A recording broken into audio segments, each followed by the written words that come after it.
Bonsoir mes chers amis, on va démarrer donc ce qu'on appelle nous les 5 parachiotes qui vont avoir trait avec la construction du Mishkan, du tabernacle. Donc il y a celle-ci, Teruma, la prochaine, Tetzavé, Kitissa, une partie en tout cas, et les deux dernières, Vayakhel et Pekoudé, où on verra la réalisation donc des ordres reçus dans ces 2 parachiotes de Teruma et de Tetzavé de construire non seulement tous les ustensiles pour le Mishkan, la structure elle-même et les habits nécessaires pour le Kohen Gadol et pour les autres Kohanim. Alors, Ramban donne un don assez original donc à ce chumash de Shemot. Il appelle ce chumash le chumash de la galoute et de la Géoula. Alors, c'est assez curieux. Pourquoi? Parce que d'après cela, normalement, si c'est la galoute et la Géoula, une fois qu'on est sorti d'Égypte, c'est-à-dire après le don de la Torah, eh ben, d'après le Ramban, donc de la paracha Teruma jusqu'à Vayakhel Pekoudé, eh ben, on aurait dû déplacer ailleurs. Et où, d'après le Ramban, évidemment, dans le troisième livre, c'est-à-dire le livre de Vaïkra, qui touche beaucoup plus ce qui va se passer, tout ce qui est inhérent au sacrifice, tout ce qui est inhérent donc au fonctionnement de ce sanctuaire dans le désert, le sanctuaire mobile, c'est-à-dire le Mishkan. Donc, ça aurait été beaucoup plus convenant, disons, de le mettre à cette place. Alors, la première partie, donc, c'est pourquoi c'est ici que c'est placé. Et il y a marqué Betiat Mitzraim Lonig Alnu.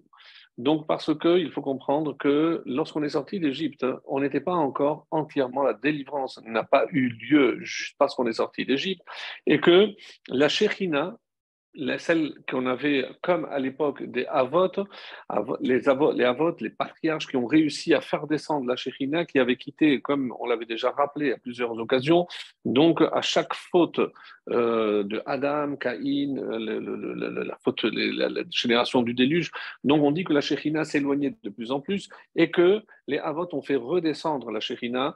Donc cette Shekhinah qu'on a retrouvée au moment du Matan Torah, et afin de conserver précisément cette Shekhinah auprès du peuple d'Israël, donc on considère que la construction de ce sanctuaire visait essentiellement à préserver la présence divine, donc à conserver près de nous cette Shekhinah. Et c'est pour ça que la réponse que propose Ramban, c'est que tout ça, ça confirme. Puis Vayikra parle du fonctionnement du Mishkan, mais la construction, c'est-à-dire, et c'est comme ça que se terminera le livre de Shemot avec la paracha de Pekoudé, où enfin la Shekhinah va résider de manière, donc, on va dire permanente, alors qu'avant c'était évidemment d'une manière épisodique, donc pas périodique, donc c'était pas fixe.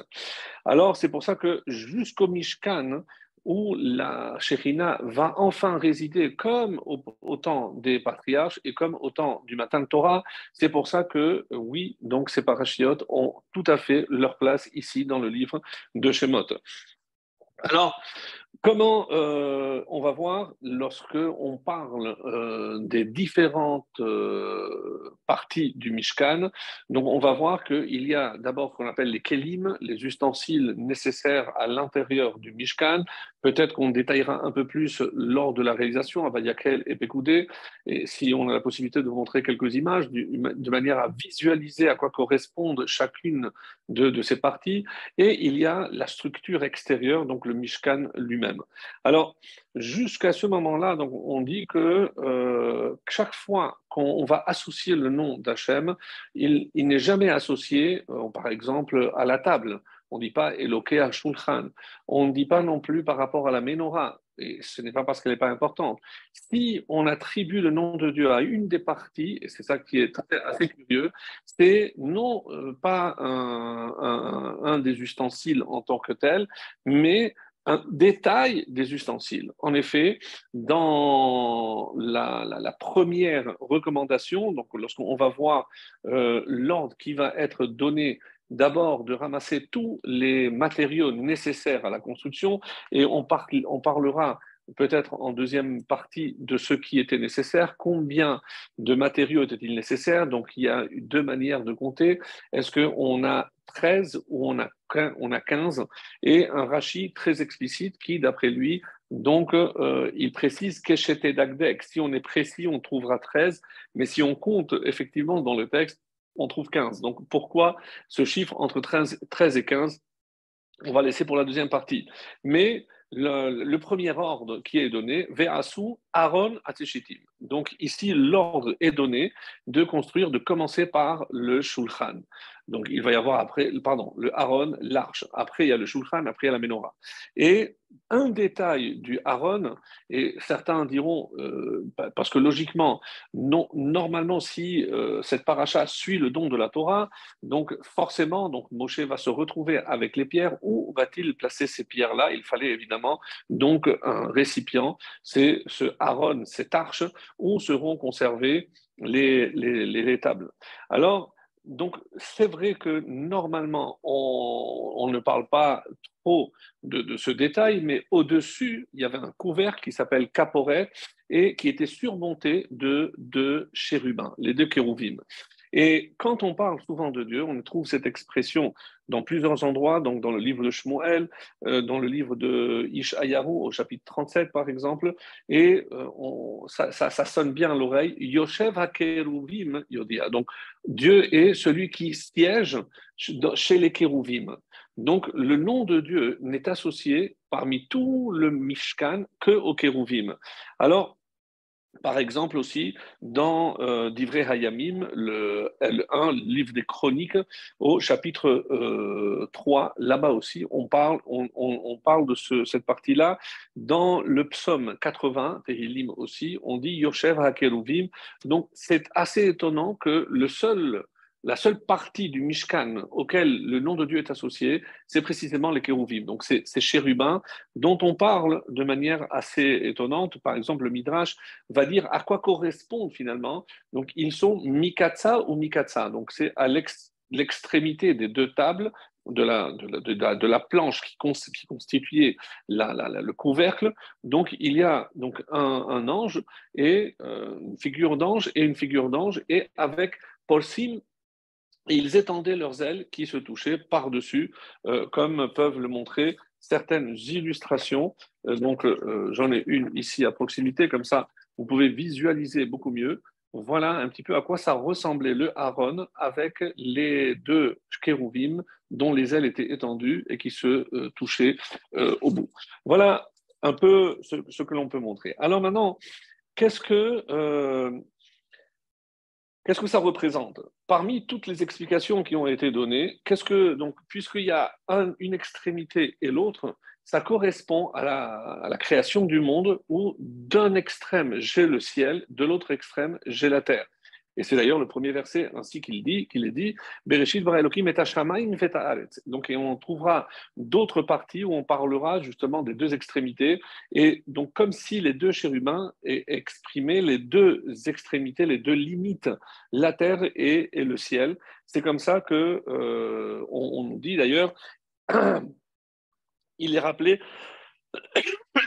parmi tout, parmi tous les ustensiles qui, pendant leur déplacement, étaient recouverts, hein, le Aaron avait une tenture qui était entièrement techelet, bleu ciel, alors que d'autres avaient plusieurs couches de couverture. Le Aaron n'avait qu'une couverture, pour ainsi dire, de couleur bleu ciel. Et pourquoi? Parce que c'est connu.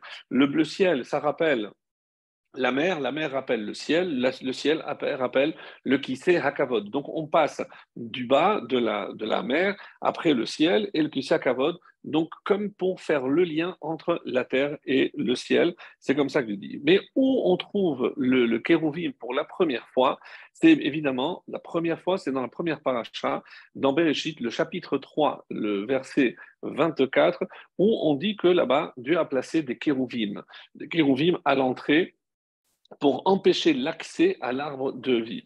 Et qu'est-ce que Rachid dit? Malaché Chabala. Ce sont des anges Chabala, donc qui exercent quand même la force, donc qui peuvent faire du mal, littéralement.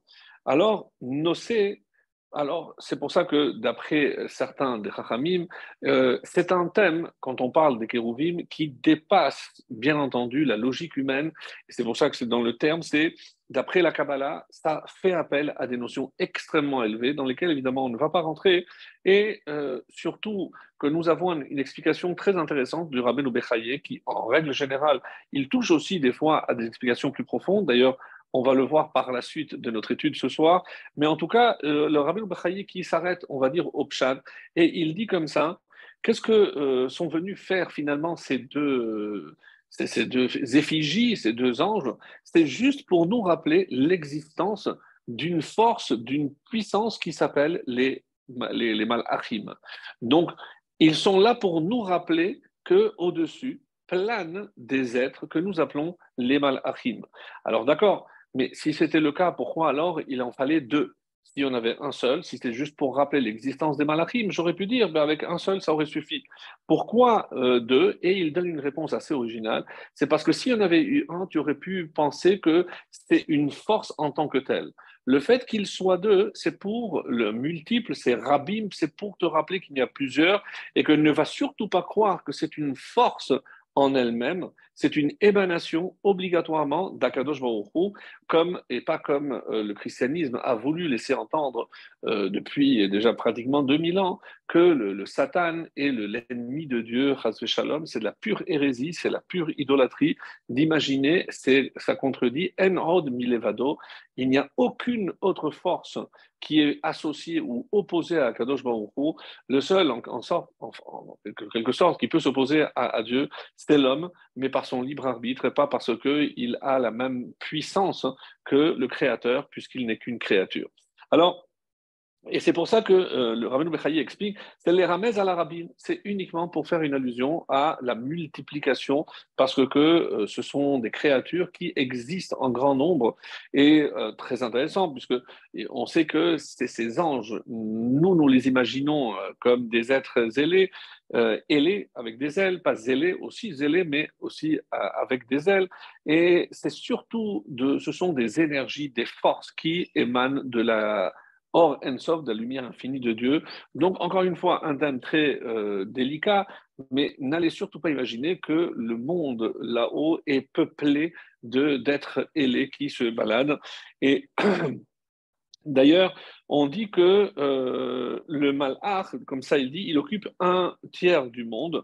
Il y a trois différences qui se retrouvent d'ailleurs dans la répartition du temple ou du Mishkan.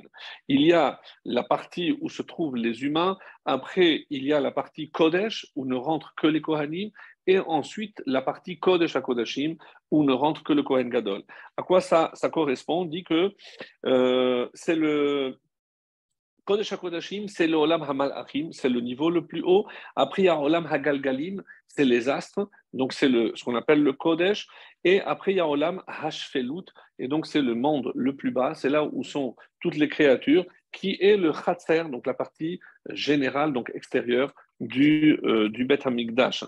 Alors, c'est pour ça qu'on dit également qu'on parle de la forme du visage de ces anges. Certains disent donc qu'ils avaient la forme d'enfants, de bébés, pour nous rappeler que si on a eu le mérite que Dieu nous ait confié la Torah, c'est justement parce qu'il a accepté ses enfants, des enfants comme les garants de la Torah, et pour nous rappeler que nous avons un devoir à l'égard de nos enfants. Si Hachem nous bénit par des enfants, eh ben, c'est essentiellement pour qu'ils soient des serviteurs d'Hachem, pour qu'ils soient les détenteurs de la Torah.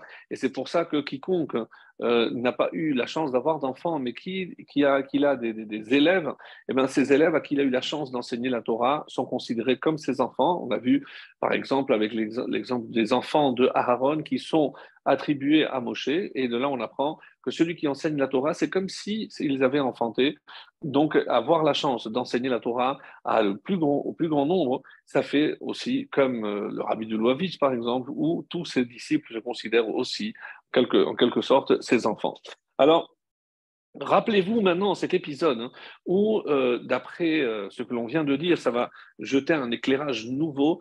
L'épisode se situe justement à l'époque de Abraham Avinu, où il reçoit la visite de trois anges. On avait expliqué que ces trois anges correspondent à Raphaël qui était venu le guérir, Michaël pour annoncer la bonne nouvelle à Sarah qu'elle tomberait enceinte, et Gabriel pour annoncer la destruction de Sédom.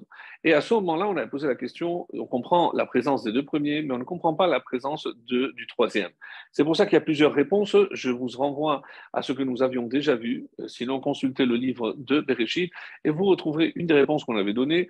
Et maintenant, on dit aussi que dans la Gemara, dans le Midrash, qui est rapporté par le Midrash aussi, on dit que ces trois malachim avaient trois, on va dire, tenues différentes. Un, c'était un marin, l'autre, c'était un boulanger, et le troisième, c'était un bédouin.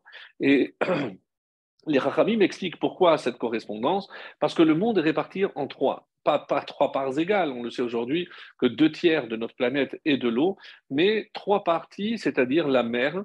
La mer, donc, c'est par allusion au marin.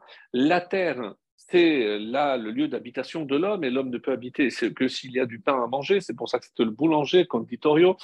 Et le désert, c'est le bédouin, la troisième partie donc qui compose notre belle planète. Alors, pourquoi on dit que l'ange Gabriel, qui apparemment n'a rien à faire ici, se présente devant Abraham? Donc lui, il est venu pour détruire Sédom, donc il n'avait peut-être pas de rôle à jouer auprès de Abraham et de Sarah. Alors, indépendamment d'une explication qu'on avait déjà donnée par le passé, sur laquelle je ne reviens pas, mais ici, c'est par rapport à un autre midrash. Rappelez-vous, lorsque Dieu a dit à Adam, il a consulté les anges, et les anges qui se sont opposés, on nous dit, que ce sont précisément Raphaël, Michaël et Gabriel, ils se sont opposés à la création de l'homme. Alors, comme Dieu a dit, ils avaient raison, pourquoi tu vas créer Ma Enosh Kitiskerenu, pourquoi tu vas le créer? Parce que sache que, regarde, Adam lui-même va te désobéir, son fils va commettre un meurtre, 10 générations après, tu vas être obligé de tout détruire. Donc, les Malachim avaient vu tout cela et avaient évidemment raison sur tous les points. Mais ceci dit, alors il lui a dit, c'est vrai, tout ce que vous dites, c'est vrai, mais il faudra attendre que je puisse donner la Torah. Et c'est pour ça qu'on dit que ad zikna, dans le psaume, qui rappelle Ma Enosh qui tiskerenu, on parle jusqu'au moment de la vieillesse. Et à quoi ça fait allusion? On dit lorsque je me présenterai comme un vieillard. Au moment comme ça dit le Midrash, au moment de la traversée de la mer Rouge, Ish Milchama, donc Hachem s'est présenté comme un guerrier. Mais au moment où on a reçu la Torah, Hachem s'est présenté comme un homme sage, donc un vieillard. C'est ça, Zeken, Zekana Chorma, Zaken.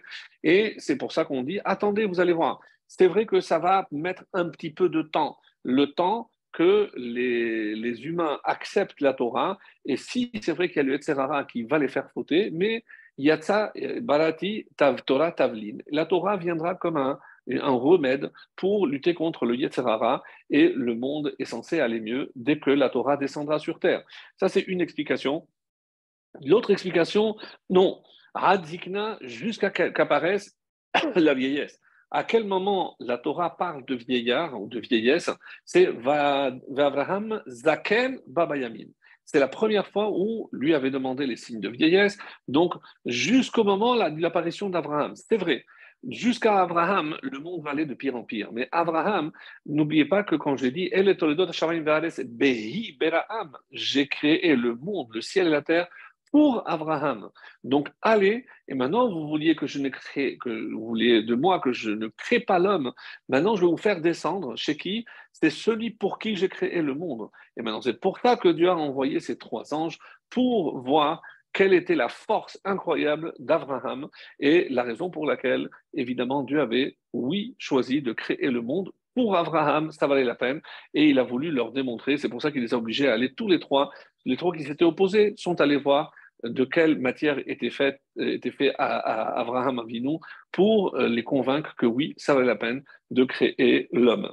Alors, le Meshech Chochma nous dit, il y a un passage, Meshech Chochma, donc on avait souvent cité, à la fin du livre de Shemot, il a un commentaire sur les Haftarot et aussi sur la Megillat Esther, et il dit que à quoi ça fait allusion les deux kérouvim, pourquoi il y a deux Kérouvim, et il dit qu'il y a toujours eu, le peuple juif a toujours été dirigé par deux personnages, deux manhigim, deux goalim. Si, par exemple, on parle de la période de Moshe, alors on a Moshe et Aaron. Moshe est considéré le Sar HaTorah, lui, c'est l'intermédiaire, celui qui enseigne la Torah, celui par qui la Torah nous a été donnée, et Aaron, Sar HaHanhaga. Donc, il a un langage magnifique, c'est-à-dire ce qu'on aurait pu dire aujourd'hui, dans d'autres termes en hébreu, la halacha, c'est la loi, comment je dois me comporter, qu'est-ce que je dois faire, qu'est-ce que je ne dois pas faire, et il y a la halicha, le comportement. Le comportement, donc nous avons ici les deux modèles qui sont Moshe pour la Torah, ce que je dois faire, et Aaron, comment je dois le faire, c'est-à-dire le comportement que je dois avoir. Et comme ça, il dit, et de la même façon qu'il y a ici-bas deux manhigim, deux dirigeants, il y a également Keneged Shne Malachim, et pardon, ça correspond aussi aux Malachim. Et c'est comme ça que le Meshach Chochma nous donne des noms assez étonnants.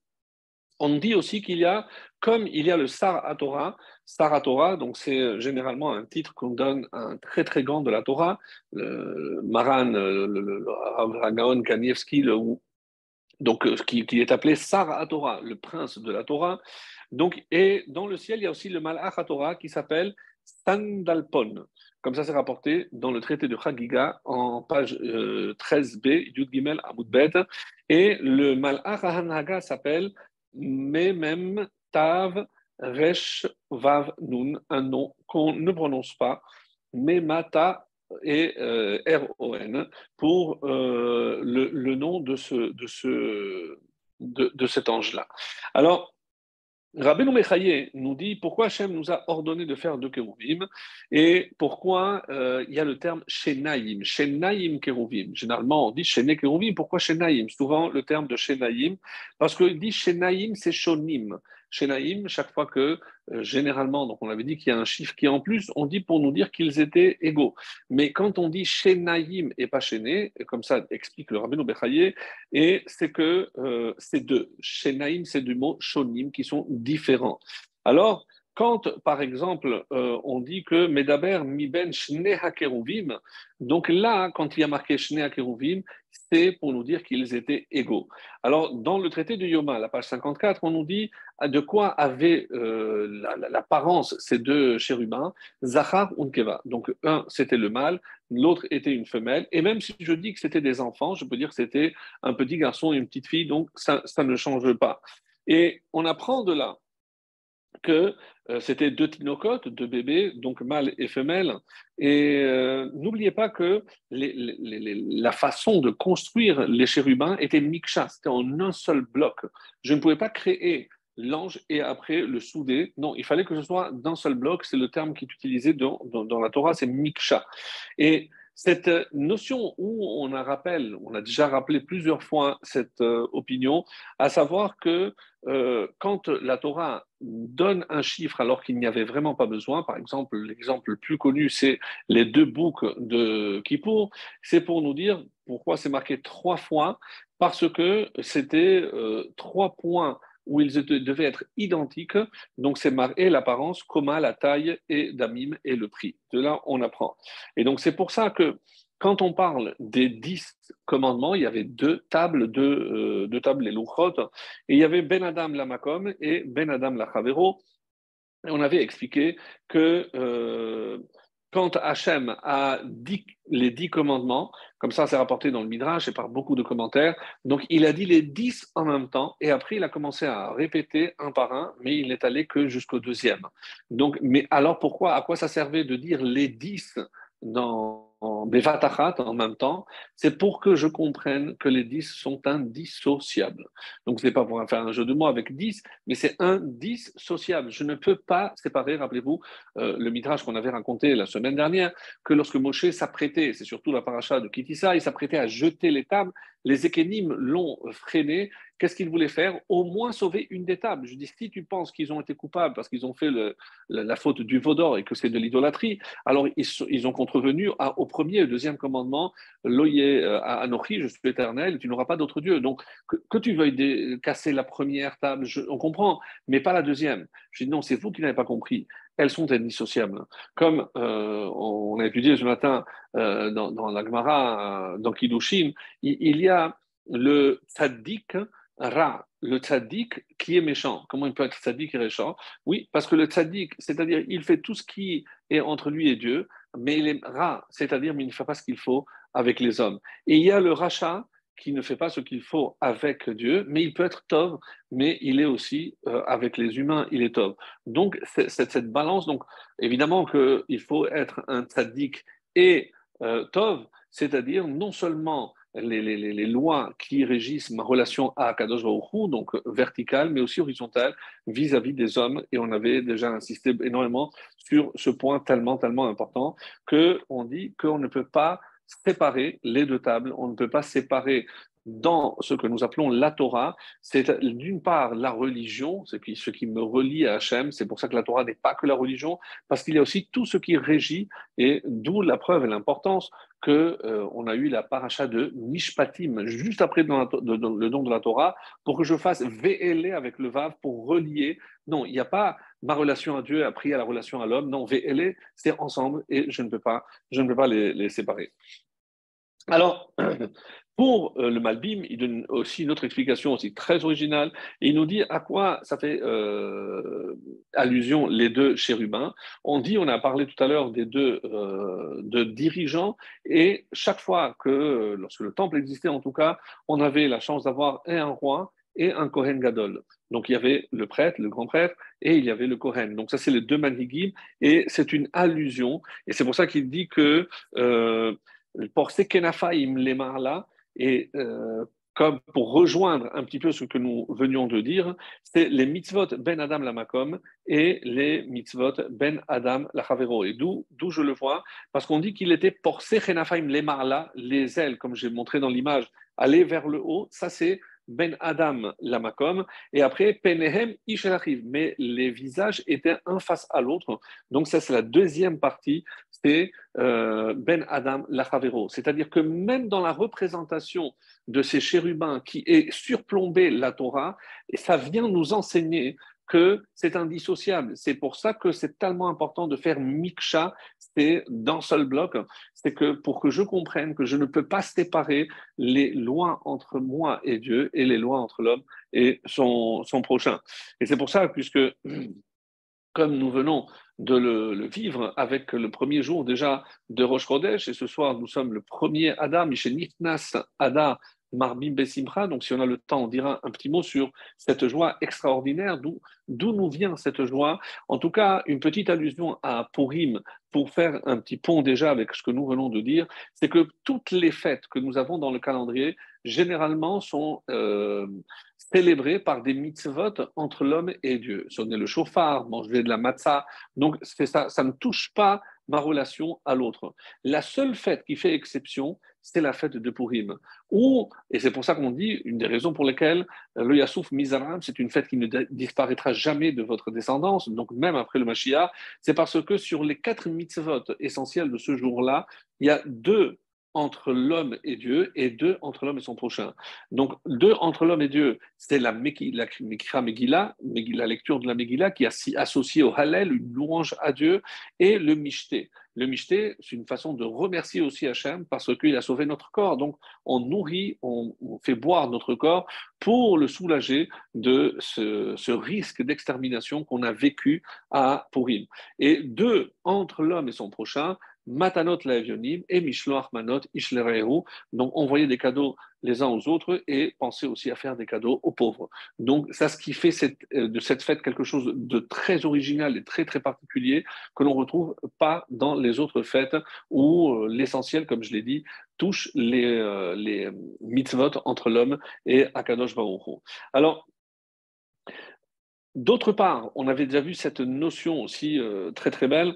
Pourquoi on dit qu'à Purim, il y a eu aussi une Kabbalat Torah. Donc on a vu que lorsque Hachem a voulu faire accepter la Torah au peuple juif, Kafa alehem har kegigit, le Midrash se basant sur le Betar Titar, ils étaient sous littéralement la montagne. Qu'est-ce que ça veut dire? Dieu avait, par l'intermédiaire de Moshe, avait interdit l'accès à la montagne. Donc comment ils se sont rapprochés? C'est une allusion, un machal, pour dire qu'il avait pris la montagne et il l'avait renversée comme une casserole sur eux pour leur exiger, pour les obliger en quelque sorte à recevoir la Torah. Et s'il est vrai qu'on parle ici d'une kéfia, on les a obligés en quelque sorte à recevoir la Torah, donc comment après imaginer que, voilà,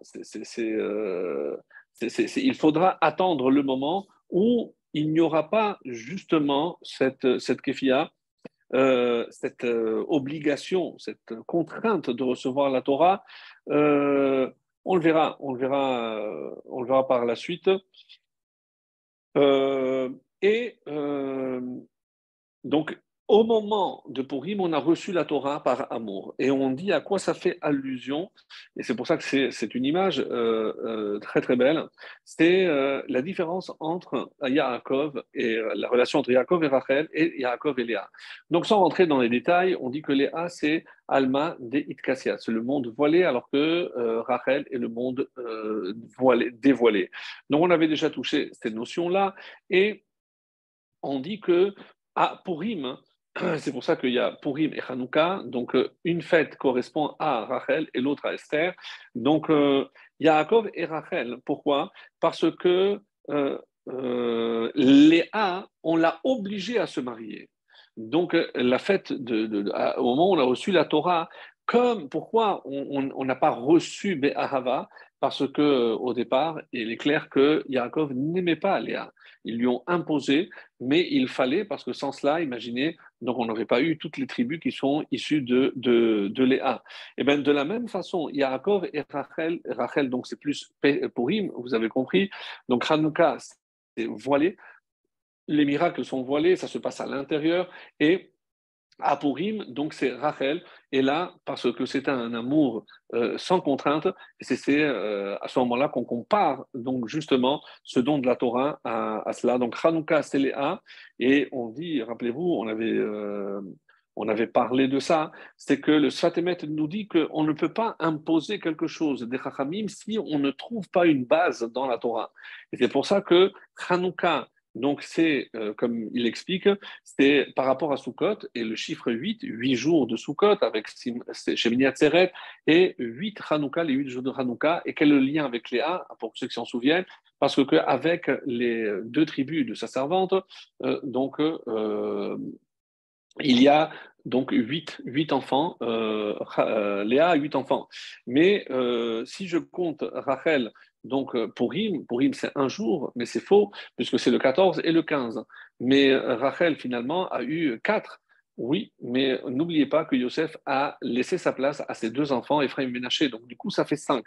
Et en effet, donc, comme vous le savez, la fête de Purim, on peut lire, comme la première Mishnah nous le dit, la Megillah à partir du 11 et jusqu'au 15, 11, 12, 13, 14, 15. Donc, pendant 5 jours, je peux lire la Megillah, ce qui veut dire que c'est la correspondance avec Rachel.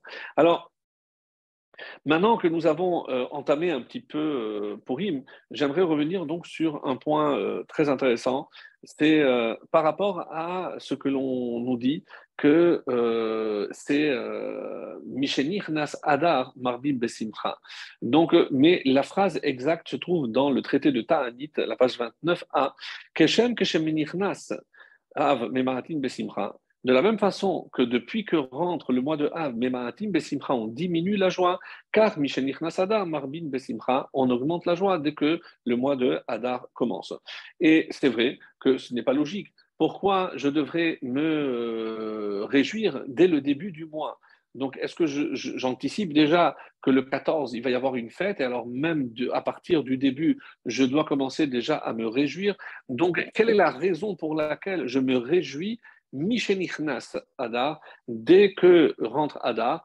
Et la réponse de dans la Gemara, qu'est-ce qu'on dit? Keshem, de la même façon que lorsque rentre à Av, je commence à diminuer. Oui, mais Av, la destruction du temple, c'est le 9, même le 9 ou le 10. Mais pourquoi, dès le début du mois, je commence déjà à diminuer, à m'attrister? Donc, de la même façon que je commence au début du mois, alors aussi pour Adar. Mais comment je peux comparer Adar à Av? Donc, ça, c'est la question qu'on va essayer de traiter. Donc, même si on ne parle pas de pourri, mais comme on rentre dans Hadar, j'ai trouvé que c'était intéressant de le rappeler, et en faisant un petit lien aussi avec la paracha de Teruma. La paracha de Teruma, donc, on va dire, qui va initier le début du service dans le tabernacle, dans le temple, pour ainsi dire. Et comme c'est bien connu, une des raisons pour lesquelles le temple a été détruit et une des raisons pour lesquelles on a même l'obligation de jeûner, c'est parce que parmi les nombreuses raisons pour lesquelles le 17 Tammuz est une date néfaste, c'est parce que Boutal Hatamid, le korban du Tamid a été annulé. Et on sait que dès qu'on a remplacé ce tamid, il n'y a pas eu de tamid et c'était la destruction. Tant qu'on offrait le tamid, le temple subsistait. Qu'est-ce que c'est ce tamid? Donc c'est ces deux agneaux, un le matin et un l'après-midi, ben arbaïm. Et dans le Shulchan Aruch, vous savez que lorsque Rabbi Yosef Karo a commencé à rédiger, il y a dans une autre partie de la planète, donc en Europe, il y avait Rabbi Moshe Isserles qui a commencé lui aussi à écrire un Shulchan Aruch. Lorsqu'il a su qu'il y avait Rabbi Yosef Karo qui avait commencé à rédiger cet ouvrage, il s'est rétracté, il a dit « je me permettrai de faire des rajouts et si lui a dressé la table, Shulchan Aruch, moi je vais mettre la nappe ». C'est pour ça qu'on dit « mappa ». Et effectivement, donc, dans le texte du Shulchan Aruch, lorsque le Rama Moshe a quelque chose à dire, il dit Haga, une remarque. Chez nous, on a l'habitude de faire plutôt comme ça ou comme ça. Donc, pour dire là où les Ashkenazim diffèrent généralement des Sfaradim. Et comment il commence le Rama est très intéressant. Donc, il dit au début Yidgaber ka'ari la'amod baboker la'avodato yitbarach. Donc, il commence le Shulchan Aruch en disant un homme doit se lever le matin comme un lion pour servir son Créateur. Et dans le Rama, il dit Shiviti Hashem lenagdi tamid, j'ai placé Hashem devant moi tout le temps. Ru klal gadol batorah. Il commence par le verset Shiviti Hashem lenagdi tamid. Il commence par ce verset où je retrouve le mot tamid. Et qu'est-ce qu'il dit? Qui en yeshivat adam utnuota ve'asaka vehu levado bebeto keshivatu utnuota ve'asaka vehu livne melech hagadol. Il ne faut pas oublier qu'il est toujours en présence du roi du monde. Kol sheken ke sheyasim ha'adam el libo she'amelech hagadol hakadosh baruch hu asher male kol ha'aretz kevodo omed alav ve'roe ve'maasav. Donc placer Dieu. Si déjà, lorsque on se trouve devant un roi en chair et en os, déjà on a une certaine crainte. Alors imaginez que lorsque je commence ma journée, je suis devant Akadosh Baruch Hu. Et ça, évidemment, Hachem nous regarde et il attend quelque chose de nous. Donc on dit, ça, le mois de Hadar, je dois comprendre que si j'ai la chance d'être observé par Hachem, ce n'est pas une contrainte, ce n'est pas une supervision néfaste ou maléfique, au contraire, parce que, en quelque sorte, qui ou metzapé, comme ça disent les textes, donc Hachem attend de voir ce que tu vas faire, toi, sa créature, de cette journée qu'il t'octroie. Alors il dit, c'est pour ça que dès qu'il se lève le matin, il doit penser à une chose, c'est déjà se mettre au service de son créateur. Et comment il termine le Shulchan Aruch, le Rama? Et il dit, donc Shulchan Aruch, le Siman 697, le premier alinéa. Yom Yudalet Vetet Vav Shebe'adar Rishon, donc il a parlé déjà de Purim, donc le 14 et le 15 Adar, mais qu'est-ce qui se passe lorsqu'il y a Adar 1 et Adar 2? On sait que la fête de Purim est repoussée à Adar 2. Et qu'est-ce qu'on doit maintenant? Est-ce qu'on doit marquer Adar 1 le 14 et le 15? Et il dit, donc le 14 et le 15 de Adar 1, qu'on appelle nous pour Purim Katan ou Shoshan Purim Katan, en noflim al penehem, donc il n'y a pas de supplication, et il rajoute, ça c'est ce que Shulchan Aruch, et rajoute le Rama, Yashomrim shechayav le'arbo de mishte vesimcha. Il y en a qui pensent qu'il faut multiplier la joie et la nourriture. Ve en nohagin kan, mais on n'a pas la coutume de le faire. Mikol makom. Par contre, en revanche, il dit-il, Yarbe ksat biseuda kedel atzet yedeh hamachmirim. Comme il y en a qui pensent qu'il faut, alors c'est bien qu'ils prennent un peu plus, qu'ils mangent un peu mieux que d'habitude. Et il termine, Vetov lev mishte tamid. Et vetov lev, si je veux faire du bien à mon cœur, ou celui qui est généreux, on peut traduire de façons différentes, mishte tamid, hein. Donc il a toujours une raison de se réjouir de faire un festin, littéralement. Donc, et c'est ce verset par lequel il termine, vetov lev mishte tamid. Donc tamid, toujours. Donc qu'est-ce qu'il a fait le Rama? De manière très subtile, il a commencé le Shulchan Aruch par le tamid et il a terminé par le tamid. Donc, pour nous rappeler les deux Temidim, et c'est une allusion au Beth Amikdash où on pouvait offrir les deux sacrifices perpétuels que nous n'avons plus. Alors, le rabbi, dans l'écouté Sichot, il essaye d'analyser cela. Il dit pourquoi il a parlé comme ça dans cet ordre-là? Il commence par Shiviti Hashem, j'ai placé Dieu devant moi, et au début du Shulchan Aruch, et Tov Lev Mishte Tamid, et la fin, il termine par la joie. Alors, il aurait dû inverser.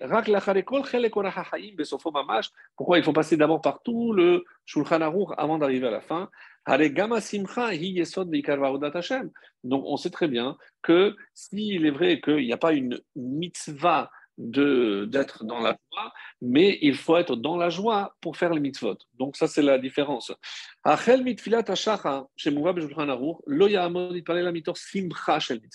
Lorsque quelqu'un se place le matin, il commence, il s'apprête à prier, il faut qu'il le fasse déjà dans la joie. Et Kegon,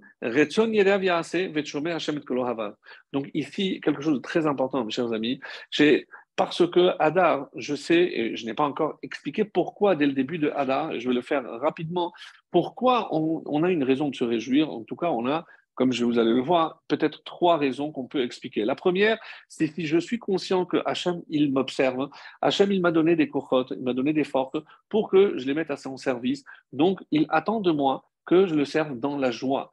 Et c'est la première raison, parce que, mais alors, ça c'est vrai pour tous les mois. Donc pourquoi plus pour Hadar que pour Nissan, par exemple? D'ailleurs, on pose la question concernant Nissan, si je dis que les deux, finalement, ont une raison. Et ça, c'est Rashi qui explique, Mishenichnas Hadar, dans la Gemara, Yemen Nissim Ayul Israël. Parce que c'est vrai qu'il y a eu des jours de miracles pour Israël, mais il y a Purim, il y a Pessah. Et le Yabet, il y a Rabbi Yaakov Emden pose la question, Masheuskak Rashi Lefaresh, pourquoi il est obligé de parler de Purim et de Pessah, que de Leva Er, de Imishum Puria? Parce que si je disais que c'est uniquement à cause de Purim, je ne comprends pas pourquoi Mishenichnas Adar depuis le début du mois.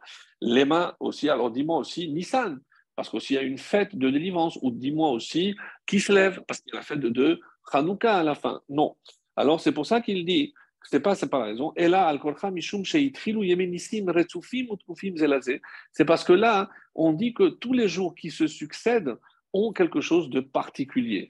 Alors, on ne sait pas encore qu'est-ce qu'il y a de particulier, et celui qui va nous expliquer encore, d'après la Chassidoute, bien entendu, c'est le rabbi qui donne l'explication pour expliquer que Shem Shemim Nichnas Av. Pourquoi? C'est comme il y a Av, je diminue, dès que Av commence, alors dès que commence Adar, j'augmente. Et pourquoi je fais dépendre Adar de Av? Donc ça, c'est la question à laquelle va répondre le rabbi d'une manière très, très originale. Il dit, Mouvan, Shegeder Simcha Bechodesh Adar, ou Kemo Geder Amirut. Donc, dans la même mesure où pour un mois, je dois commencer à augmenter, pour l'autre, je dois diminuer. Pourquoi Bechodesh Av? Parce que le mois de Av, donc on sait que les malheurs se sont multipliés, et Tisha B'Av, ou Yom Chayav. Et le 9 Av, c'est là où la sentence est tombée, le temple malheureusement a été très détruit. L'Orag Mitzat Banabaï, mais ce n'est pas uniquement parce qu'il y a la destruction, mais rappelez-vous, il y a eu aussi la faute des Meragelim, où Akadosh Baruch Hu a dit, je vais fixer pour toutes les générations, vous pleurerez. Vekar Lefer. Par contre, pour le mois de Hadar, c'est à l'envers.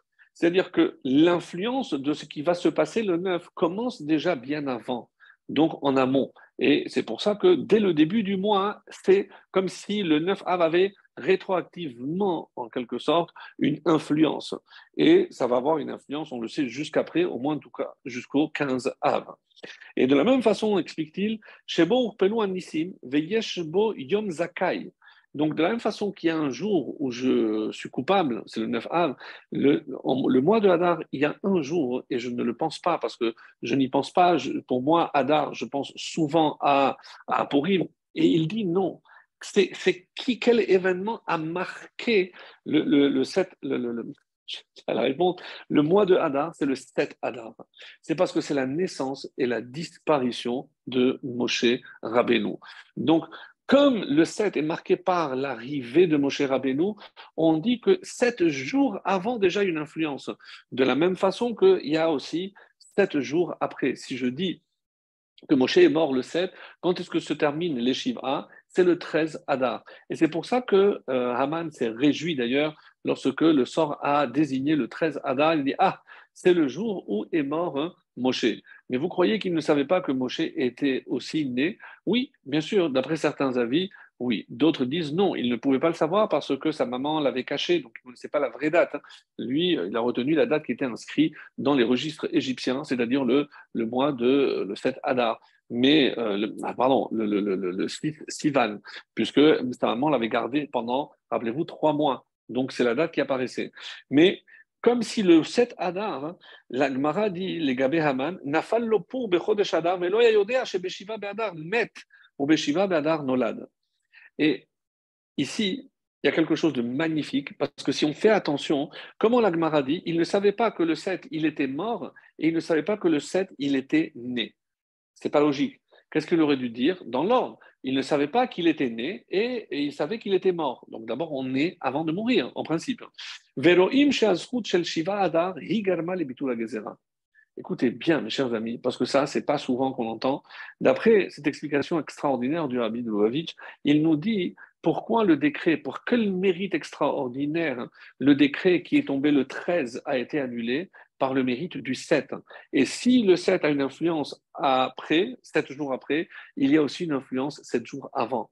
Maintenant, je commence. Je sais que Mishenirnas Adar. D'ailleurs, dans la halakha, on dit si quelqu'un va voyager, entreprendre un voyage, et il n'est pas sûr de trouver une Megillah, alors il peut lire la Megillah à partir de Rosh Chodesh. Ah, mais quel rapport entre Rosh Chodesh et le 14 ou le 15? Oui, d'après ce qu'on vient d'expliquer, parce que ce n'est pas l'influence de Purim, mes amis, qui joue sur le début du mois. Non, c'est le 7 qui se trouve exactement entre le 1 et le 14. Donc c'est l'influence de la naissance et de la mort de Moshe. Mais on n'a pas répondu à la question, mais comment, pourquoi le texte dit-il qu'il ne savait pas qu'il savait qu'il était mort, mais il ne savait pas qu'il était né? On aurait dû inverser. Et comme ça, c'est rapporté. Velo haya yodea shebeshiva be'adar met ou beshiva be'adar nolad. Il ne savait pas qu'il était né aussi. Rachid dit kedai haleda shetechaper alamita. Donc, il a posé la question pourquoi c'est dans ce sens? Parce que la leda, la naissance, a fait aussi une capara pour la mort. Et dans un ouvrage magnifique de Rabbi Yonatan Epeshutz, qui s'appelle Yarot Dvash, et il explique. Haman s'est réjoui. Pourquoi? Parce que, comme il savait que Moshe était mort, en quelque sorte, il n'y avait plus de protection pour le peuple juif. Ve'ulo yada, mais il ne savait pas que le 7, il était mort. Aval techef nolad. Mais ce qu'il ne savait pas, c'est que s'il est vrai qu'il est mort, mais il est né aussi. Qu'est-ce que le Rabbi Yonatan Yepeshut est en train de nous dire? C'est pas que le 7, il était né. Il naît à nouveau. Écoutez bien ce terme. תכף נולד משה כי זרח השמש וכולי, ותמיד לישראל עזר ומגן. Mais vous croyez que parce que Moshe a disparu physiquement, que la protection qu'il exerçait sur son peuple et sur la terre d'Israël a disparu, chas v'shalom. ולכן נאמר נולד משה לאחר שאמר מת משה. Pourquoi on parle après la naissance, après avoir parlé de la mort? Leorot ki achar moto nolad Moshe acher. Parce que même si je dis que les tzadikim, même après leur mort, ils sont appelés vivants, mais ici l'explication est beaucoup plus forte. C'est-à-dire que ce n'est pas parce que son enveloppe corporelle a quitté ce monde que son influence et sa protection a disparu. Non, il est mort, mais il est né. C'est-à-dire, c'est comme s'il était toujours là. C'est comme si tous les 7 Hadar, Moshe, renaissaient. Donc, c'est comme s'il revenait à la vie. Et il venait pour nous protéger. Et c'est cette protection-là pour laquelle donc on se réjouit depuis Rosh Chodesh Hadar. Donc, ce n'est pas lié à Purim. C'est pour ça que je voulais vraiment apporter ce texte qui est, je trouve magnifique pour que l'on comprenne, et d'où on déduit qu'il était mort le 7 Adar. Donc la Gemara a fait le calcul, parce qu'on sait qu'on est rentré en terre d'Israël le 10 Nissan, on a été resté les 30 jours pour le deuil de Moshe, donc en reculant, on sait qu'il est mort le 7 Adar, et c'est pour ça qu'on déduit aussi il est né aussi le 7 Adar. Donc, premièrement, on a dit, pourquoi on doit se réjouir? Parce que Dieu, ce mois où il y a une influence particulière bienfaisante de la part de Moshe Rabbeinu, on doit trouver la force de faire ce qu'on a à faire. Et c'est pour ça que la joie, c'est quoi? C'est la satisfaction de faire ce qu'on attend de nous. Et c'est ce que Hachem aussi attend de nous. Ça, c'est une première raison. La deuxième raison, c'est à cause de l'influence que Moshe a depuis le début du mois, et ça jusqu'au 13. Et la troisième, parce que quelque part, Moshe se réincarne à chaque génération, peut-être pas lui, mais pour Purim, c'est évidemment, il était présent à travers Mordechai. C'est-à-dire, à travers chaque génération, il y a l'esprit de Moshe qui plane et qui est là pour protéger le peuple juif. Voilà pour ce qui était un petit peu de Mishédir Nassada. Et on arrive à la deuxième partie de mon développement et qui sera aussi notre conclusion Bezrat Hashem.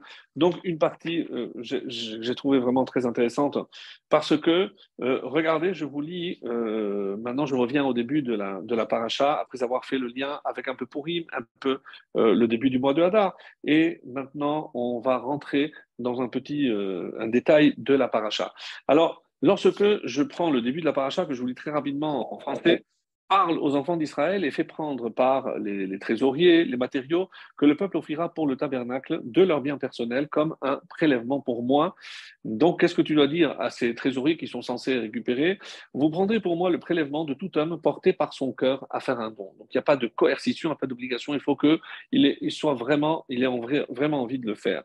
Les matériaux suivants donc, constituent le prélèvement que vous prendrez de or, argent, cuivre, laine qui est teinte en turquoise, en pourpre et en écarlate, étoffe de lin, poils de chèvre, peau de bélier teinte en rouge, les peaux de tachash, un animal aux teintes un peu multicolores, qu'ils trouveront d'ailleurs ici dans le désert, comme c'est marqué, le bois d'acacia, l'huile d'olive pour l'allumage de la menorah, et les aromates pour l'huile d'onction utilisée pour oindre le tabernacle lors de l'inauguration, et pour l'offrande d'encens, et on termine par des pierres d'onyx et des pierres milouïm pour enchâsser, et donc des pierres d'onyx pour l'éphod, et les pierres à enchâsser, c'était pour le pectoral. Et on termine, et ils me feront un sanctuaire. Donc, voici, donc, je vous ai cité en français les différents matériaux. Rachi, donc, Tikrou et Temora-Aromati, vous allez voir qu'il y a 3 fois, comme c'est rapporté dans Megillah 29b, il rapporte ici, pourquoi il y a 3 fois le mot Terumot, Echat Terumat Bekal la Gulgolet, pour faire les Adanim, les socles, bon, ça c'est. Et il termine en disant, Shelosha Asar Devarim Ha'amurim Ba'inyan. Il y a ici 13 articles, 13 matériaux, 13 objets. Kullam Hutzrehu Limlechet HaMishkan O Lebigde Kehuna. Et tout ce qui était nécessaire et pour la construction du Mishkan et pour la confection des habits. Mais lorsque tu seras pointilleux, précis, qu'est-ce que Rashi essaie de nous dire en rajoutant dagdek? Parce que si je suis mes dagdek précisément, et si je compte un par un, je ne trouve pas 13 comme il dit, mais 15. Ah, alors, comme nous avons aussi des commentaires sur Rashi, voici ce que l'on peut dire. Donc, non, il n'y a pas 15, mais 13, avec exactitude. Rabbeinu Bechaye, il nous dit, donc il y a ceux qui sont d'avis comme Rashi, qu'il y a vraiment 13 articles, 13 matériaux, et d'autres, on va voir, non, ils ne sont pas tellement d'accord, ils sont plutôt pour le chiffre 15. Donc, quelle est la différence et que représente chacun de ces deux chiffres? Vous allez voir. Rabbeinu Bechaye, donc dans l'introduction du livre de Vayikra, le Lévitique, dont on parle des corbanotes, il recense un petit peu tous les types de corbanotes, d'offrandes qu'on pouvait offrir à Dieu. Et qu'est-ce qu'on trouve? Il y a au total 5 qui pouvaient être offertes à partir du blé, des offrandes donc de farine et autres, donc il y en a 5, et 8 à partir de l'animal, donc Ola, Khatat, Hacham, Toda, le Bechor, Korban Pesa, etc. Donc il y a au total 8. 8 et 5, c'est 13. Donc 13 corbanotes Et il dit, Rabbeinu Bechaye, à quoi ça correspond ce 13? Keneged Shalosh Esre Midot Shel Rachamim, comme les 13 donc, mesures de Rachamim. Quelles sont les 13 mesures de Rachamim? Il faudra attendre la paracha de Kitissa, où Hachem, pour se faire pardonner, demande au peuple, chaque fois qu'on dit les 13 articles de Midat Rachamim, Hachem, Hachem, Kel, Rachum, Vechanun, Elechapayim, Velachesed, Vevenus, Alchesed, Leolafim. Donc, il y a 13 midot de Rachamim, 13 mesures de Rachamim. Rashi explique, et ça c'est sa thèse, c'est que la paracha de Teruma et de Tetzavé ne sont pas à leur place. Et c'est pour ça qu'il ne manquera pas de préciser dans Kitissa que la fameuse règle En Mokdam ou Meochar, il n'y a pas d'ordre chronologique dans la Torah. C'est pour ça que normalement, Teruma et Tetzavé auraient dû être allés après Kitissa. Pourquoi? Parce que d'après la thèse de Rashi, la construction du Mishkan vient pour expier la faute du Vaudor. Et la faute du Vaudor, c'est dans Kitissa. Donc, il faut mettre Kitissa d'abord, et après Teruma et Tetzavé, l'ordre de construire le tabernacle pour expier la faute de la faute du Vaudor, et Vayakel et Pekoudé, c'est la réalisation et la construction elle-même. Donc, c'est comme ça, donc on aurait dû avoir Mishpatim, donc Itro, Mishpatim, Kitissa, Teruma, Tetzavé, Vayakel et Pekoudé. Et pour faire une kapara. Et d'où il s'inspire donc du Midrash Tanhuma, qui dit effectivement, quand est-ce qu'on a reçu l'ordre de construire le tabernacle, on dit que c'est à Kippour. Et Kippour, parce qu'une fois que Dieu avait dit, Salar Tikit Varecha, il nous a remis les deuxièmes tables, il a pardonné la faute, et maintenant, donc, vous allez construire le Mishkan pour expier entièrement cette faute. Donc, ça rentre très bien d'après ce Midrash, et c'est la version, donc la thèse de Rashi, qui s'oppose à celle de Ramban Nachmanide, qui dit non, pas du tout. Les parachiotes sont ici Kessidran, c'est exactement dans cet ordre. Mais si je dis que c'est dans cet ordre, donc je ne peux plus dire que la construction du Mishkan vient pour expier la faute du Vaudor, parce qu'elle n'a pas encore eu lieu. Donc finalement, ça n'a rien à voir. Donc il n'est pas du tout lié. Alors, qu'est-ce qu'il va dire le Ramban? Quand il était monté au Sinaï, là-bas, il a reçu aussi, parmi tous les commandements, il a reçu aussi l'ordre. Je dis, voilà, je vais te donner maintenant, je vais te remettre des tables, et sache que je te demande de faire assez Aaron, tu vas faire une arche pour les mettre, et à côté de cette arche, tu vas faire aussi une menorah, après tu vas faire la structure, et ça s'appelle le Mishkan.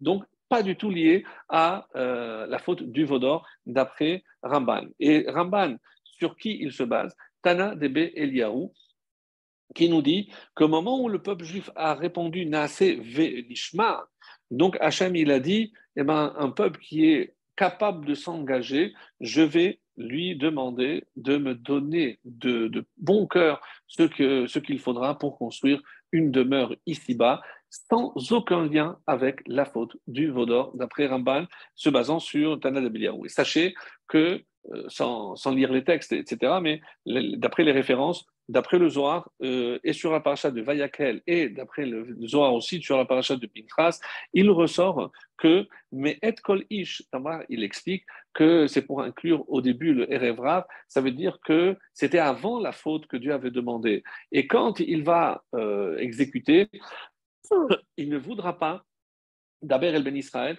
mais pas au Erev Rav, parce que comme ils se sont mêlés de la faute du Vaudor, donc maintenant ils sont exclus. Mais au début, ils avaient été inclus. Ça veut dire que l'ordre de faire le Mishkan avait été reçu avant même la faute du Vaudor. Donc ça va d'après le Zohar, Tana de Beliarou et le Ramban, et pas comme Rashi. Donc, si maintenant on continue dans cette lancée-là, on dit que si d'après Rashi, ça vient pour expier la faute du Vaudor, pourquoi on commence par Zahav? Et pourquoi pas? Parce que si je dis qu'il y a un ordre croissant et décroissant dans l'ordre dans lequel Hachem a donné les différents éléments. Alors, vous voyez parfaitement, alors que... Donc, je n'avais pas parlé de ça. Ouais. Donc, on voit parfaitement que, par exemple, Zahav, on commence par l'or, mais on va terminer par les pierres d'onyx, et donc c'est beaucoup plus coûteux, et ça a beaucoup plus de valeur. Donc, si je dis qu'il y a un ordre croissant ou un ordre décroissant, c'est pas respecté. Je commence par l'or, par quelque chose de grande valeur, et je termine par les pierres précieuses aussi qui ont de la grande valeur. Et pourquoi j'ai pas fait un ordre normal? Alors, pour ceux qui s'en souviennent, on avait parlé de cela en disant que euh, Zahav, c'est les initiales de Zehanoten Bari, celui qui donne, parce qu'il y a trois façons de donner aussi pour Hachem ou pour toutes ces causes, que ce soit pour les institutions, pour maintenir la Torah en aidant des avrechim, des gens qui se consacrent à étudier la Torah et avec lesquels évidemment on partage ce mérite. Zehanoten Bari, quand je suis en bonne santé, c'est là où je donne. Je n'ai pas besoin d'un signe. Kesef, Kesheyesh Sakana, alors on dit en rigolant poter. P, c'est il ouvre la main que lorsque, chas v'shalom, il y a un danger, un proche est malade. Alors ça c'est kesef, c'est un peu moins. Et nechoshet, c'est encore moins. Netinat cholé chez Omer titnou. C'est quelqu'un qui ne peut même plus donner parce qu'il est malade. Il demande aux autres de donner pour lui parce qu'il est dans la capacité de donner. Donc ça, chas v'shalom. Le Gaon de Vilna a donné notre explication aussi très belle. Hein. C'est que finalement, je retrouve dans ces lettres tout ce qui me rattache à la Torah et à travers aussi les jours où j'ai un lien particulier avec la Torah. Donc, Zahav, c'est Zayin, c'est 7, He, c'est le 5, et Bet, c'est le 2. C'est, si je pense que c'est les jours de la semaine, c'est le septième jour de la semaine, le cinquième et le deuxième, c'est les jours où je lis la Torah. Donc, c'est là où j'ai le lien parfait parce que c'est là où je suis en communication avec Dieu, avec la Torah. Après, j'ai Kesef, Kaf, c'est Kippour.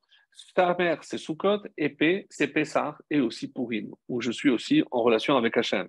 Et après, Nechoshet, Nun, c'est les Nerot, Chet de Hanouka. Chet, c'est aussi Chodesh, c'est le premier mois, comme aujourd'hui. Sin, c'est Shavuot, mais c'est aussi Simchat Torah.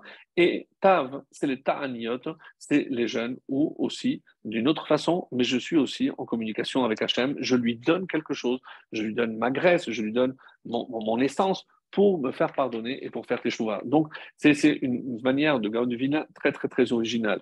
Alors, on dit par exemple que pourquoi on n'a pas choisi un ordre croissant ou décroissant, mais d'une manière claire. Le Kliyakar donne une explication très très très belle, parce que si j'avais commencé par le plus bas jusqu'au plus avec la plus grande valeur, j'aurais pu penser que ça n'a pas la même valeur, que c'est mieux si je peux donner plus. Mais qu'est-ce que Hachem voulait? Voilà, je commence par quelque chose qui a de la valeur et quelque chose qui a aussi de la valeur à la fin. Et au milieu, pour moi, tout est pareil. Qu'est-ce qui est l'essentiel? C'est pas ce que vous donnez, mais comment vous le donnez. C'est le cœur avec lequel vous donnez. C'est comme ça qu'il dit. Et comme on avait déjà expliqué, par rapport au 13 et au 15, donc c'est ce que la partie que je voulais expliquer. Donc, en tout cas, est-ce qu'il y a 13 ou 15? Le Shach sur la Torah dit que comment j'arrive à 13, d'après Rashi, ici on a 15, il dit parce que il faut enlever Shemen la Mahor, l'huile pour allumer, et aussi comme on avait expliqué, les aromates pour l'huile d'onction, parce que ça, ça fait pas partie, il a dit, pour le Mishkan et pour les habits. Ça fait pas partie, donc j'enlève deux, et il en reste effectivement 13. Le Rehem, non. Donc, qu'est-ce qu'il va dire, lui? Non, il faut enlever, parce qu'il y a marqué Techelet, Argaman et Tolat Shani, mais c'est trois couleurs. Mais c'est quoi l'essentiel? C'est la laine. Donc, je remplace 3 par un, qui est la laine, et peu importe la couleur, parce que la couleur, c'est pas un matériau, et c'est Rabbi Eliyahu Mizrahi, et c'est magnifique, parce que là, je retombe aussi sur 13. Donc, 15 moins 3, c'est 12, mais je rajoute la laine, et ça fait 13. Le Maharal nous dit que je dois enlever les pierres.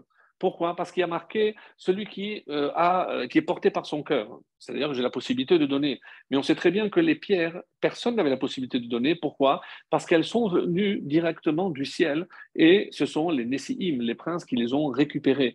Donc tout le monde ne pouvait pas donner. Donc ça ne fait pas partie de ce que l'homme pouvait donner en général. Donc j'enlève ces deux, il ne reste que 15. Donc tout est expliqué et c'est magnifique comme on vient de voir. Alors le Midrash Tanchuma nous dit, Betiad Matzraim, pourquoi je vous demande 13 choses? Parce que quand je vous ai fait sortir d'Égypte, je vous ai fait 13 cadeaux. qui sont rapportés dans le Midrash et que je retrouve dans le prophète Yecheskel, mais comme c'est un peu long, c'est le chiffre 13. Rabbeinu Bechaye finalement dit 15. Lui, il n'est pas d'accord. Rabbeinu Bechaye dit non, non, non, non. S'il y a marqué 15, donc je maintiens 15 et pas 13 comme Rashi. Alors, le Kli Yakar nous dit d'une manière très belle que qu'est-ce que c'est finalement, d'où je vais expliquer maintenant le chiffre 15. Le chiffre 15, il va dire, c'est que mais comme à Chibour, l'endroit où je vais rejoindre le Olam Hazé et le Olam Haba, on sait très bien, rappelez-vous, avant d'arriver au Rabbeinu Bechaye, le Kliyakar explique que le Mishkan, c'est là où Dieu s'unissait avec son peuple. Donc, Roche, la tête, c'est Hachem. Et le gouffre, le corps, c'est le peuple juif. Et par quoi on est unis? Par le cou. Et on dit que le temple est comparé au cou. Donc, et ça, c'est-à-dire que le 15, c'est quelque part le chiffre de l'union. Et comment? Et c'est ce qu'il va expliquer. On dit que dans le traité de Ménachot, page 29, il est dit que Dieu a créé deux mondes, selon le verset, Ki beka Hashem tzur olamim, parce qu'avec K, Dieu a créé les mondes. Il a créé le monde d'ici et le monde d'en haut. Quelle lettre correspond à quel monde? Nous savons qu'il y a marqué, et les Toledot Hashem Behi Beraam, dit Behe Beraam. Le ciel et la terre, donc ce monde-ci, il l'a créé avec la lettre He. Donc je dis que le monde d'en haut, est créé par la lettre Yud et ce monde-ci par la lettre He. Et donc quand je dis 15, Yud Ke, c'est l'union du monde d'en haut et du monde d'en bas. Et qu'est-ce qui représente le chibour, le point de jonction entre le ciel et la terre? C'est le Beth Amikdash. Donc c'est normal que pour créer un espace où le monde en haut va s'unir au monde d'en bas, eh ben, je passe par le chiffre 15 qui est le chiffre de l'union. Soit dit en passant, c'est aussi le Yud dans Ish et le He dans Isha. Le mariage, c'est la jonction entre le Yud et le He, parce que Dieu a donné une lettre à lui, à chacun des deux. On dit également que le Mishkan, le Mikdash, le Beth Amikdash construit par Shlomo Ameler, si je compte, depuis Adam à Abraham Avinu, il y a 15 générations. Donc 15, c'est le moment où on a uni le haut et le bas. Encore, je retrouve le chiffre 15. Il fut un temps où on se mariait que les 15 premiers jours d'un mois. Aujourd'hui, ce n'est plus le cas, mais on trouve aussi la jonction entre le Khatser et la partie où je monte. On sait très bien qu'il y avait 15 marches, donc c'est ce qui faisait l'union entre l'extérieur et l'intérieur. Et c'est sur ces marches qu'il y avait les Lévi'im qui chantaient, Shir la Mahalot, donc le chant des cantiques, parce qu'il y avait des degrés, parce qu'il y avait 15 marches. Là encore, je trouve 15 marches. Et enfin, Birkat Kohanim, si je sais combien de mots il y a, Hashem Ishmelecha, 3, 5 et 7. Et combien je trouve au total? 15. Parce que c'est le lien. Pourquoi la Rame dit que je ne dois pas voir les mains du Kohen? Parce qu'on dit que c'est à travers les doigts du Kohen que la Shekhinah nous parvient et nous transmet. C'est pour ça qu'il couvre généralement avec le talit pour ne pas voir les mains. Et la bra qu'ils font, les Kadesh Shamo Israël, Be'ahava. Ahava, c'est 13, B avec le bet, c'est 15. Donc, je retrouve encore le chiffre 15. Donc, 15, on a trouvé une explication magnifique pour ceux qui disent 15 et ceux qui ne disent pas 13. En tout cas, voilà ce qu'on peut dire à partir de là. Mais on va continuer. Vous allez voir, pour la conclusion, quelque chose aussi de très beau.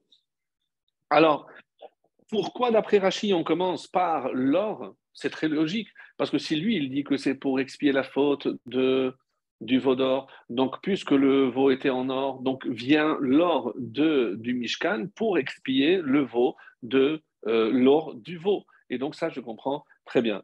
Pour Ramban, où il n'y a pas de lien, alors on a un problème. Alors pourquoi on commencerait par l'or, s'il n'est pas du tout lié au Egel HaZahav?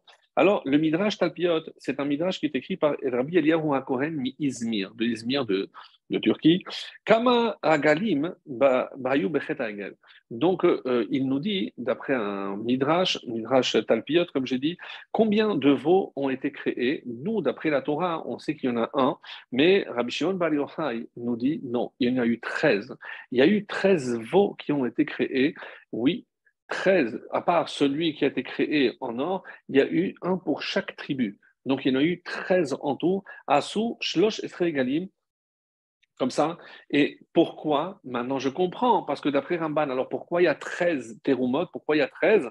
Parce que ça vient pour expier les 13 veaux qui ont été, donc d'après ce qui dit que c'est lié Rashi. Le Midrash Rabbah nous dit que pourquoi on a instauré, donc, pourquoi c'est pas Moshe qui a pas fait le Mishkan. Donc, il dit que Dieu a montré à Moshe que depuis la création du monde, c'était déjà prévu que ce soit Betzalel qui devait le construire. Très bien, mais ça ne répond pas à la question pourquoi c'est pas lui qui a créé, qui a construit. Pourquoi lui, il ne pouvait pas le construire? Il n'a pas participé. Pourquoi il a fallu chercher Betzalel? D'ailleurs, quel âge avait Betzalel? C'est comme ça c'est rapporté que Betzalel avait 13 ans. Euh, Quand il a construit le Mishkan, il avait 13 ans, venait d'être bar mitzvah. Donc, on voit qu'il y a un lien aussi avec la bar mitzvah, puisqu'il était âgé de 13 ans, et c'est très, très important, comme on va le voir à la conclusion. Donc, Rabbi Shimon Bar Yochai nous dit qu'il y avait 13, et dans le Midrash Rabbah, on dit que c'est Betzalel. Pourquoi? Parce que Betzalel savait, on dit, associer les tsaref, les lettres, combiner les lettres avec lesquelles avait été créé le ciel, la terre, avait été créé le monde. Mais là, on parle de créer des ustensiles. Oui, mais rappelez-vous qu'il y a toujours une comparaison entre la construction du tabernacle, du Mishkan, et la création du monde. Et le Midrash donne des versets où je retrouve, donc le 6e, c'est lorsque le Kohen Gadol qui comparait à Adam Arishon, donc on avait déjà vu les années précédentes. En tout cas, dans Berachot Nunhe, on dit que d'abord il y avait le Mishkan, après les Kelim, et que Betzalel savait donc combiner ces lettres. Et à quoi donc on nous dit? C'est que je retrouve maintenant un lien entre les 13 mesures de Rachamim, de miséricorde. Donc je vois aussi maintenant qu'il y a un lien avec le bar mitzvah, 13 ans. D'abord par rapport à Betzalel, comme je l'ai dit. Alors, c'est vrai qu'Hachem, il va dire, mais moi, je n'ai pas besoin des corbanotes, puisque tout le monde est à moi. Donc, où je trouve qu'il y a de la miséricorde? Donc, est-ce que moi, j'ai besoin de vos corbanotes, que vous tuez des animaux pour moi? Non. Alors, où est la miséricorde divine? Et c'est comme ça que c'est expliqué que la miséricorde, c'est pour l'homme, parce que toi, tu as fauté. Mais ma miséricorde, c'est que moi, je ne veux pas te sanctionner. Donc, si tu tues un animal, c'est pour expier ta faute à toi. Donc, ma miséricorde, c'est précisément le fait que je ne te punisse pas toi et que je te demande juste de sacrifier Kedel Rahem al Bene Adam, parce que les hommes sont à mes yeux plus importants. Alors, sans rentrer dans d'autres explications. Alors, donc maintenant, si je dis que le nombre des corbanotes, des offrandes, était au nombre de 13, maintenant je sais qu'il y a aussi un autre chiffre de 13 pour ceux qui arrivent le matin avant Hodou. Donc c'est Shelosh Esrei Midot Sheatora Nidreshet Bahem. C'est Rabbi Ishmael. Donc on a les 13 mesures par lesquelles on interprète la Torah. Donc c'est aussi les 13 midot pour interpréter la Torah. Kalvachom, etc. Et le Harizal nous explique que c'est en lien avec les 13 midot de Rachamim. Mais pourquoi? Quel est le lien entre les 13 façons d'interpréter la Torah et les 13 mesures de miséricorde? Je ne comprends pas très bien. Alors, quand dans le traité de Rosh Hashanah, la page 17, on dit pourquoi il y a, dans les 13 articles de foi, il y a Hachem, Hachem, Kel Rachum Vechanu. Pourquoi il y a deux fois Hachem? Et on nous dit Hachem avant que l'homme ait fauté, et il y a Hachem après que l'homme ait fauté. Alors je m'arrête, j'attends. Qu'est-ce que ça veut dire qu'il y a Hachem avant que j'ai fauté? Hachem, il est miséricordieux même avant que j'ai fauté? Oui.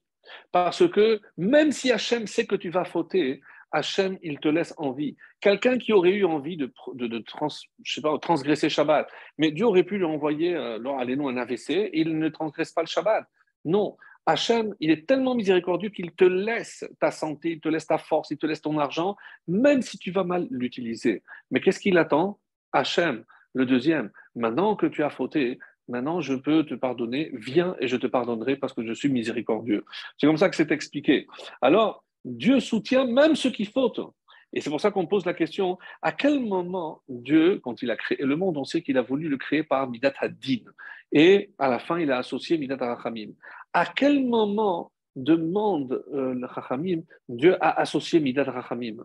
Ça, c'est intéressant. Alors, on sait à quel moment l'homme a fauté, c'est la 10e heure.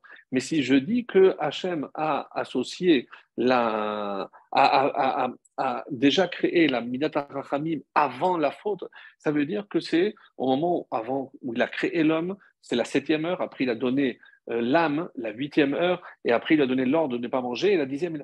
Donc, entre la 7e et la 10e, Hachem a déjà la miséricorde. Donc, la miséricorde, il a associé à Din, avec lequel Dieu a créé.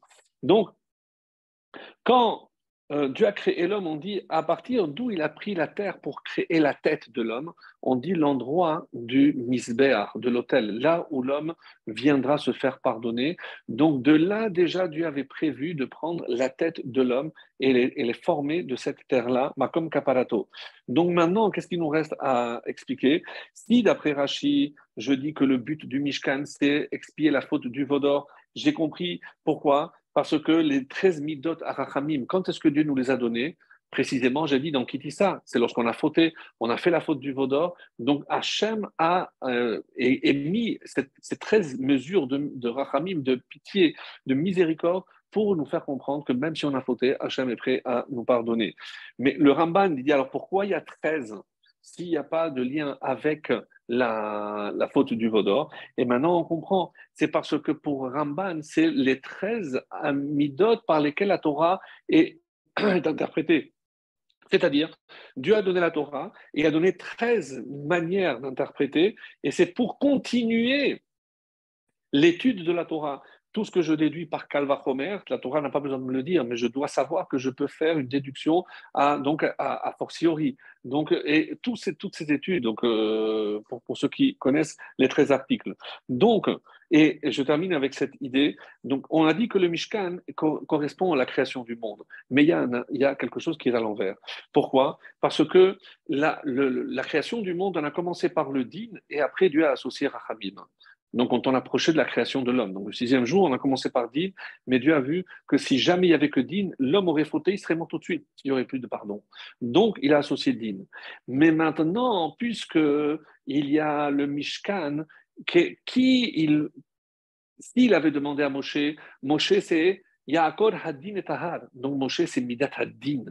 Donc, mais si Moshe avait avait créé le Mishkan, il n'aurait pas pu être un endroit de Rachamim pour pardonner. Donc pourquoi? Parce que Moshe est trop digne. Donc qu'est-ce qu'il a fait Hachem? Il a dû prendre quelqu'un qui est Midat Rachamim et qui est cet homme-là. Betzel, Kel, c'est Midat Rachamim. On dit que Betzel, c'est la tribu de Yehuda, c'est Yudke Vavke, avec le Dalet. Donc, Yudke Vavke, dans le mot de Yehuda, c'est parce que lui, c'est Midat Harachamim. Donc, pour créer le Mishkan, il fallait Midat Harachamim. Et on a associé Midat Adin après, qui c'est Aroliav ben Achisamach, les matés, Dan. Dan, c'est Din. Donc, d'abord Rachamim et après Din. Et donc, c'est pour ça que Moshe ne pouvait pas construire le Mishkan, parce que pour le Mishkan, il fallait qu'il soit Rachamim. Et c'est comme ça que on explique on le voit par exemple lorsque Dieu a créé le monde. Qu'est-ce qui a marqué? On le dit tous les jours dans la Shira. Machon neshiftecha paralta Hashem Yudke Vavke. C'est pour le temple. Donc paralta Hashem Yudke Vavke, c'est miséricorde. Mikedash Adnut. Donc Hashem c'est Midat Ha Din. Donc on voit que lorsqu'on parle du temple, comme le Mishkan, d'abord c'est Midat Ha Rachamim et ensuite Midat Adin, à l'inverse de lorsque Dieu a créé le monde. Et c'est pour ça que Moshe ne pouvait pas créer le monde. Et je termine avec, on a parlé de Purim, et c'est le mot de la fin. Donc on dit que Achashverosh, il a fait un festin, et on nous dit, Chur, Karpas, ou donc, quand on compte le nombre d'articles, de matériaux qui sont décrits au début de la Megillah d'Esther, on trouve 13. Aïe, encore ce chiffre 13? Oui. Pourquoi? Parce que on dit qu'il y a deux raisons. Comment Ahashverosh voulait éveiller l'accusation sur Israël? 13, rappelle-toi Hachem, c'est ce peuple qui a fait 13 veaux d'or. Et il y en a qui disent non, parce que lui, il voulait, comme Israël a fait un Mishkan, un sanctuaire avec 13 matériaux. Lui, il voulait utiliser 13 matériaux, mais pour faire un Mishkan pour la Toum'a. Et qu'est-ce qu'on a eu? Venahaforhu. Donc, ce 13 s'est transformé pour nous en un bon chiffre. Ce 13 qui devait être l'extermination. Donc, on a fait Teshuvah, on a reçu la Torah, et voilà, mes chers amis, c'est ce qu'on espère que ce mois apporte la joie à tout Israël en voyant pas le Mishkan, mais le Beth Amikdash le plus proche possible. Amen.